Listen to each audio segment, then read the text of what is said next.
At my sister Lila's wedding, I handed her the deed to a fully paid $420,000 condo. She lifted it like a napkin, skimmed the address, and burst into a laugh so sharp it sliced through the music. Not the location I wanted. I'm not living in that cheap part of town. Nearly 200 guests turned, waiting for me to crumble. But I didn't. Something inside me clicked into place, cold, clean, unmistakable. I smiled at her, and in that moment I realized she had no idea what she had just started. And neither did the rest of them. My name is Emily. I'm 38, a lawyer who negotiates massive deals for a living, the kind where a single misplaced comma can unravel an entire transaction. People hear that and picture sharp suits, panoramic views, a life of precision and control. And yes, that's part of it. But what they don't see is the exhaustion those 100-hour weeks, the cold coffee forgotten on my desk, the quiet walk home through a city that never really feels like mine. Still, I've always carried myself like someone who could take the hit. I was raised that way. Growing up, my mother Marion had a habit of labeling us as if she were casting a play she never planned to rewrite. Emily is the strong one, she'd say at Thanksgiving or over birthday cake, her tone soft but final. Then she'd turn to my sister Lila and add, and Lila is the creative one. Everyone would laugh, nodding at the simplicity of it. But those labels weren't harmless. They were assignments. Strong one meant dependable. Dependable meant responsible. Responsible meant I covered the gaps, the bills, the crises, the emotional cleanup. Creative one meant exempt from consequences. Special. Fragile. Entitled to softness. For years, I pretended not to notice the imbalance. Whenever Lila fell behind on rent, $3,500 a month in the trendy downtown building, she insisted, matched her brand, I paid it. When she claimed she couldn't build a lifestyle page while driving a beat-up sedan, I co-signed for the sleek electric car she wanted. When she needed retreats, coaching sessions, photography packages, costing tens of thousands total, I transferred the money before she even asked twice. I told myself it was temporary, that she just needed a start, that someday she would stand on her own.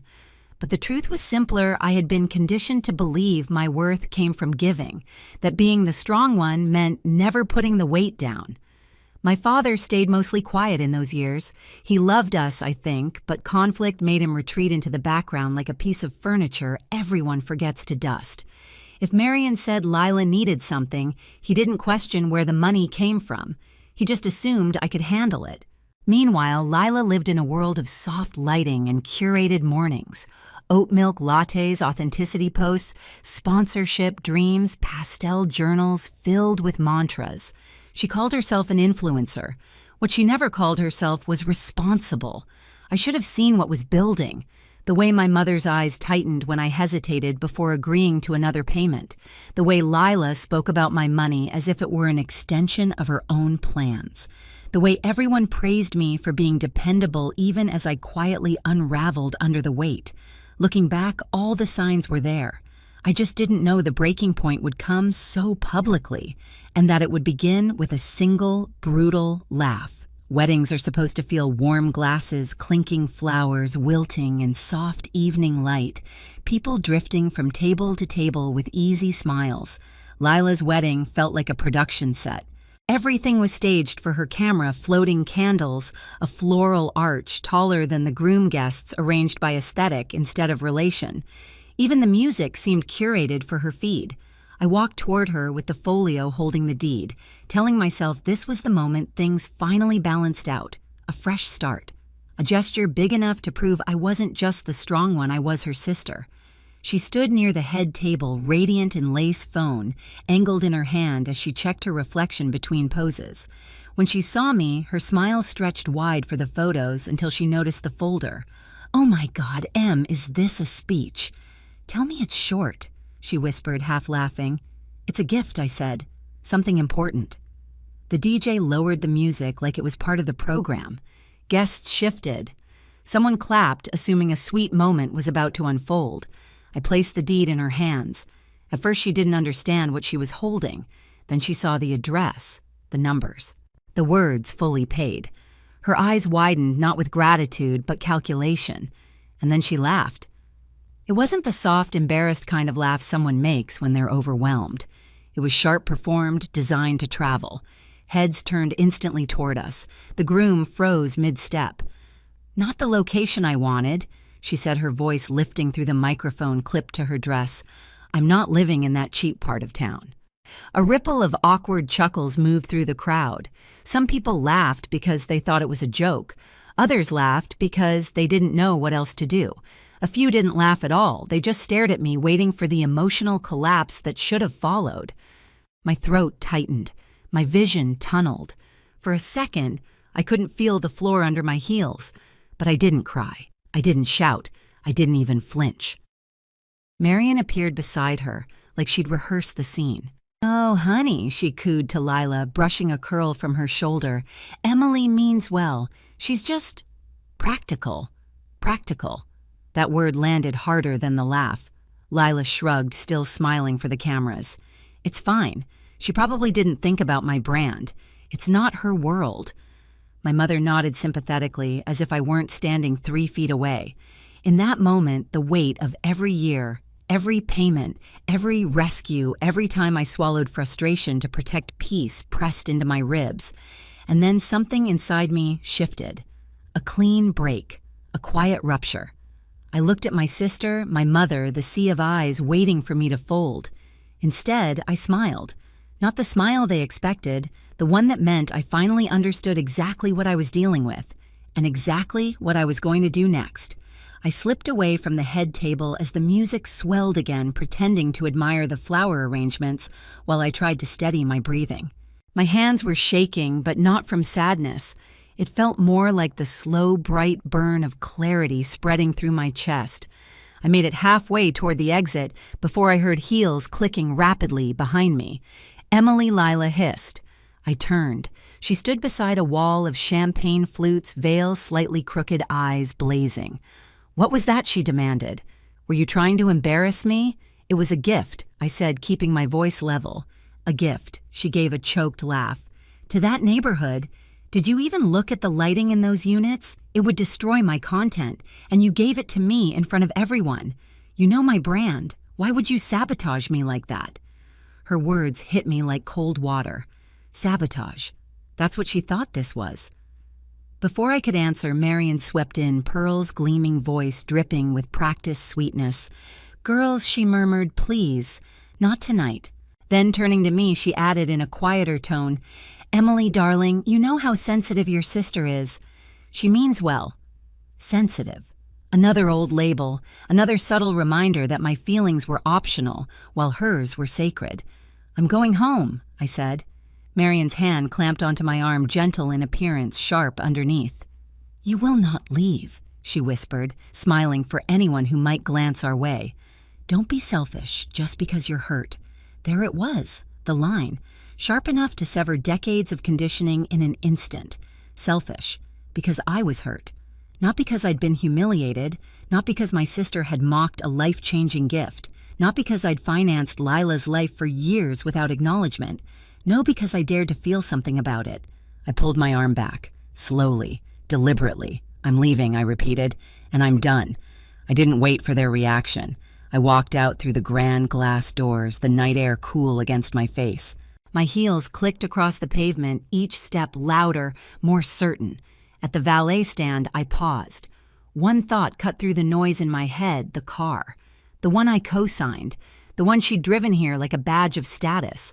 I raised my hand. The valet hurried over. "Bring out the electric SUV registered under my name," I said. "Not hers." He blinked, confused, but nodded. For the first time all night, I felt the corners of my mouth lift.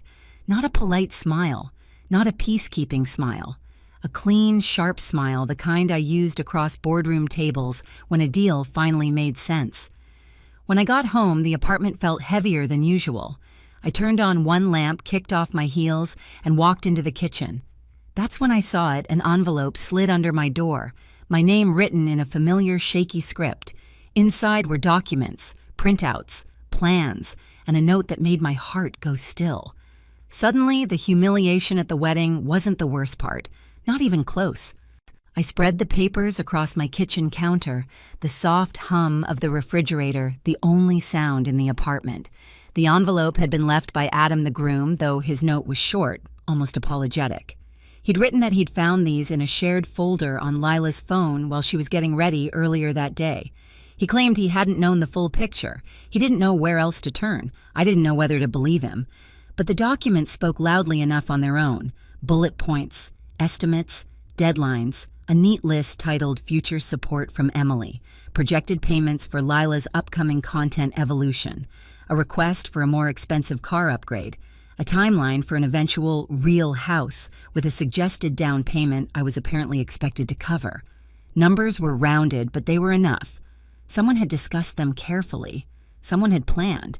And the handwriting in the margins, that looping, careful script, belonged unmistakably to Marion. I wasn't just the strong one. I'd been their business plan. I stood there for a long time, hands braced against the cold countertop chest, rising and falling, like I'd run a marathon.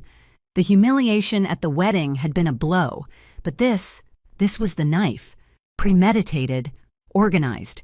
A system I had been born into without consent. And for the first time in my life, I wasn't emotional. I was lucid, clear.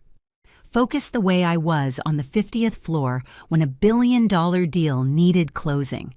At 7 the next morning, I made coffee, strong, bitter grounding. I sat at my desk and began dismantling the financial structure I had been holding up for years. Step 1. I opened my banking app, found the recurring transfer for Lila's rent, $3,500 every first of the month, and canceled it. A small message popped up. Are you sure? Yes. For the first time, absolutely yes. Step 2. I contacted my insurance provider and removed Lila as a listed driver. Then I initiated the process to sell the electric SUV she claimed as part of her brand aesthetic. She had never made a payment, not one. Step 3, I changed every shared password and removed every linked account, streaming services, utilities, memberships she had quietly logged into over the years. Step 4, I forwarded the future support plan to my attorney with a request for a formal repayment agreement, a polite professional document outlining the totals of what Lila owed, a clean record of what I would no longer ignore. The moment I hit send, something loosened in my chest like the first deep breath after surfacing from underwater. Then the phone began vibrating, once, then again, then relentlessly. First Lila, then Marion, then relatives I hadn't heard from in months. You canceled my rent. How could you do this right before my honeymoon, Emily? Your mother is upset. Please call her. You're humiliating the family. Each message more frantic than the last, each one laced with entitlement. I didn't respond. Instead, I sent one message into the family group chat, a single photo of the future support plan, the one with Marion's neat handwriting and Lila's excited annotations. Then I put my phone face down. Silence fell like a dropped curtain. At noon, my office line rang. Not my cell, the office phone reserved for urgent deals or senior partners. I let it ring twice, then answered. This is Emily. What have you done? Marion's voice came through sharp and trembling. Good morning, I said lightly. Don't you take that tone with me, she snapped. Your sister is devastated. Adam's family is asking questions. Do you understand the chaos you've caused? The chaos I caused, I repeated. Interesting phrasing. You exposed private notes, she hissed. You embarrassed us. I didn't create the notes, I said, and embarrassment only hurts when it's undeserved. There was a beat of silence. I could hear her breathing. You don't walk away from family, she said finally, voice shifting, soft pleading. You're the strong one. Lila has always needed more support. You know that. Needed, I said, or expected. She's sensitive, Marion whispered. You know that. And you know I'm not, I replied, which is exactly why you built the entire system around me. Her composure cracked. You can't do this, Emily. We raised you. No, I interrupted, calm and sharp. You raised a resource. You raised someone who would never say no, and now I'm saying it. She inhaled sharply, like the ground had shifted beneath her. If you walk away from this, she said, voice trembling, you walk away from us. I considered her words. Once they would have gutted me. Now they held nothing but truth and freedom. I'm not walking away, I said. I'm stepping out of a role I never agreed to. There was a muffled noise, maybe a gasp, maybe a sob. You'll regret this, she whispered. No, I said. I already regret not doing it sooner. I ended the call without slamming the phone, just a quiet click, clean and final. By late afternoon, I drove to the hotel where Lila and Adam were staying before their honeymoon. She must have gotten word I was coming because she burst out the front doors, mascara, smudged hair, unpinned. You can't take the car, she cried. I need it. My followers expect. I held out my hand. The keys. She shook her head, tears falling. You're cruel. No, I said. I'm done. Behind her, Adam stepped forward, guilt in his eyes. I tried to tell her, he said softly. I nodded. Take care of yourself, Adam. Lila dug through her purse with trembling hands, slapped the key fob into my palm, and stumbled back as if the act physically stunned her. People watched from the lobby. Some whispered. Some pretended not to look. I didn't care. I walked past all of them, keys dangling from my fingers, sunlight glinting off the metal. It didn't feel like revenge. It felt like equilibrium, like the first honest step I'd taken in years. And as the elevator doors closed behind me, I realized something else. This wasn't the end of the family I grew up with. It was the beginning of the one I chose for myself. A week later, the condo I'd gifted, then reclaimed, found new life. A colleague mentioned his daughter and her partner, both medical residents, exhausted from overnight shifts and desperate for a safe place near the hospital. I offered it to them at a lower rate than I could have asked. Their gratitude felt nothing like the demands I'd grown used to. It felt clean, human. The electric SUV sat quietly in my garage, stripped of its symbolism. I drove it on a Sunday morning, windows down, letting the air wash away the last traces of Lila's perfume. Back home, I stepped onto my balcony with a cup of coffee. For once, it was still hot. The city felt different, wider somehow, as if I had space to breathe again. I wasn't the strong one or the responsible one. I was just a woman who finally set something heavy down. And the quiet didn't feel empty. It felt like mine. If there's one thing I learned, it's this. No is a complete sentence, and boundaries aren't cruelty, they're survival. Walking away from a role I never agreed to didn't break my family. It revealed the truth about it. If any part of this felt familiar, tell me your story in the comments and subscribe so you don't miss the next chapter. You're not alone in this.